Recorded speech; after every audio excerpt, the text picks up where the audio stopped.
So in this video I will introduce you to how we can use OmicLoupe to explore data. And I will be using the example datasets that I introduced in a previous video. And so just very quickly you can access the example dataset from the OmicLoupe package. So in the pre-release, and then you have example_data.zip. So I will start with opening an R terminal, and then I will run OmicLoupe.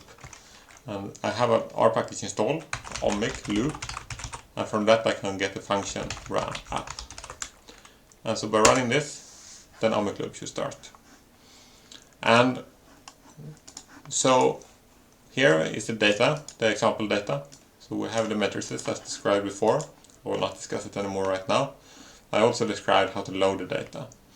So we have two data sets and we have matched samples, so it's the same design matrix. And either we can browse and find files, or we can drag it directly in. So I drag in both the data matrices and the design matrix. And by running then identify columns, it looks for the sample columns and the statistical columns in both of these data sets. And in this case they are identical, they're just processed in different ways. And then we load the data, and it takes a few moments to calculate the correlations for it. And this is correlation protein to protein in this case for each feature. If you want to adjust some settings, here we have some further. We can adjust how the strings are illustrated in the data table and how many digits we want to show. Now we have 4 digits here.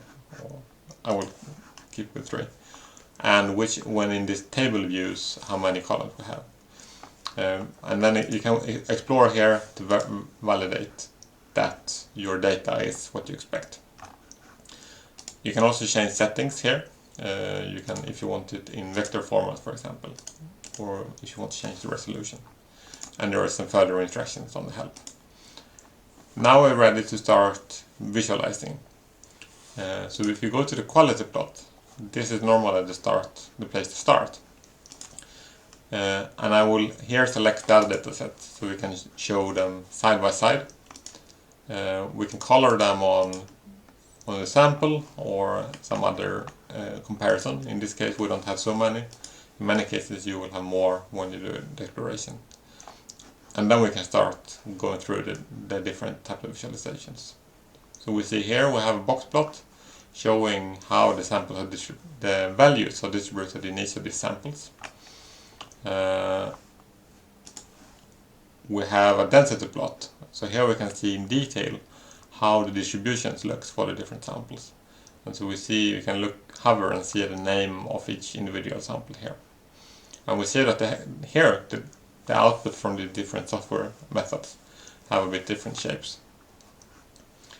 I will not go deep into the interpretations now, but just give you a brief tour of the visualizations.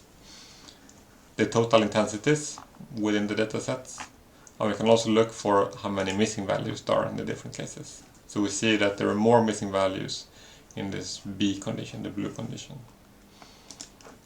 We can see how the different sample clusters, and so interestingly the cluster not primarily on this kind of spiking levels, but on something else. And then we can select specific columns if you want to see what's the distribution of the peptide counts, for example. We can select that. So this is the quality plot. This is normally used to kind of get a high level view of what's going on in the sample. Is there something wrong in the sample? We can move on to the principal component plot. And so here we can see how the different samples are distributed in this. And how they're distributed for the different methods we can inspect here. And we can inspect how it looks if you look for higher principal component levels. We can go more in depth. There are more settings you can adjust here. I will maybe do that in a different video. Then we come to one of the main visualizations, the statistical distributions. I will use the whole screen here. And here we can see how features that are passing certain statistical thresholds are distributed in the different data sets. So it's common to use volcano plots, use these kind of plots to inspect statistical comparisons. So we have the volcano plot, which shows you the fold change and the p-values for each feature. We have this MA plot, which shows the average expression for each protein in this case, and also this fold change, so how much are different between the different comparisons. And then we have a p-value histogram, and the p-value histogram plots the p-values for each statistical comparison that you have done within this dataset. And so what you see, you have this flat distribution between 0 and 1, and based on how p-values are normally distributed, if you don't have any specific things going on in your data, you expect this kind of spread out range from 0 to 1. But we also have this spike with very low p-values, and that's because there is a lot of things, there are many things that are changing in this dataset, and that's by purpose, by how it's designed. So the coloring here is, so we see the blue ones, they are passing the threshold, in this case p-value 0.005 and a fold cutoff of 1, and it's log 2, so this means that 2 times as much or 2 times or half as much in both of the comparisons, and they're going in the same direction. While the green ones, they are maybe the most interesting here, they are going in the opposite directions between the comparisons. So 2 of these after processing with the software methods are behaving completely different. We can use the adjusted p-values, which is stricter. We see now that it's only 1 which is going in another direction, which is significant. And then we can also see in the red dots, these are the ones that are passing the threshold in this first visualization, while the yellow dots are passing the threshold in the second visualization. And what is interesting here is that we can see how they are distributed in the other case. You can also use this setting here, show only shared features, if you only want to see the things that are present in both of the cases. And so for each of these we see how they're distributed in all these visualizations. If we then are interested in a certain part of the data, for example, I'm interested in this cluster up here, then we can mark it, just drag in the plot and mark it.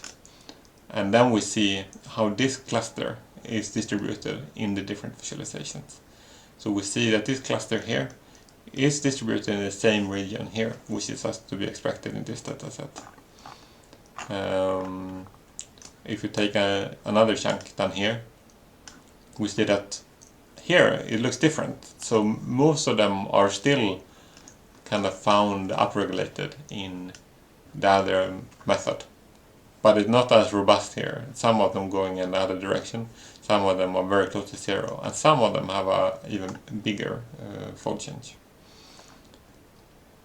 And when you're done, if you're interested in this subset, we have a panel down here showing these features. So if I show you, for example, I highlight just a smaller set, we go down here, this exact set of 6 proteins is found here. And we can download this table if you want to do further explorations of it. So now you can open it in a spreadsheet program. Yeah. And then if you're particularly interested in, for example, here we have one that is only found significant in one of the data sets. We can select it, and then we can click the option Visualize Selected Feature. And then we jump to what's called the feature checkup here. And here we can see, we want to see how it's distributed over the groups to understand why is it only significant in one of the groups. And we selected 2 different software. And I think in both cases it looks pretty weak because there's only one data point observed in A. But I think maybe the difference is that in B there is actually 3 data points observed in one condition and 2 in the other one. Normally this would not work in the statistics, but because we're using lemma here to calculate this is a special statistic method, and it's provided through normalized DE, but it's originally provided through the R package lemma. It's able to provide statistical values even when you have very few data points. So you can do a lot of explorations, zoom in on different parts, you can hover, you can, if you go, you can select here in the annotation column what do you want, which description do you want to show when you do this hovering. So if you then go back and see, I don't know if you noticed that, but the text that is showing up next to it is based on which annotation column that you have selected. We can clear the selection here when we're done. And we can also download this one by hovering and selecting this download plot as PNG or SVG if you have specified that in the setup settings. We are almost done with the tour. We can go to the overlap if we're interested in seeing how many are, for example, if you have adjusted p-value and we use a full cutoff. Then we see that in this case we have 400 shared features, and one of them are going in the other direction. And that's what we saw also before. We can use this for an upset plot. This is it's a different type of Venn diagram, you could say, where we show the overlaps are illustrated down here, and the group here is the same as the intersect in the Venn diagram. And here we can visualize how it looks, if things that are going down in that one dataset is going down in the other one also, and if it's going up in the other one also, and that you can select in this fold split. This can be very informative if you have more comparisons, and you can here, same as before, see the subset that is selected, go in and inspect the proteins in that. And if you want, for example, to inspect the things that are present only in dataset 1, we can remove here, so we select only D1. So, and this one can be much more informative if you have a more complex dataset than this one. So another thing I want to show you in the distribution of the data points here is that we can highlight on a column. So in this case we know the classes, we know that they're spiked in. So we know that the E. coli proteins, they are in a higher level in one group of samples, and the yeast are higher in the other one. And then we have the human ones, they are at the same level in both cases. So here we can very nicely see these distributions of features. And so finally we get this correlation between the features in the datasets if we allow OmicLoupe to calculate this, and we can see that there is overall a very high correlation, which is to be expected. But there is a few features that are going very different, which will be interesting to look further into. So there is more to explore here, in particular in the sense if you have more complex datasets. But I think in regards of time, I need to stop this exploration here. Feel free to contact me if you have questions, and I will come back with more videos.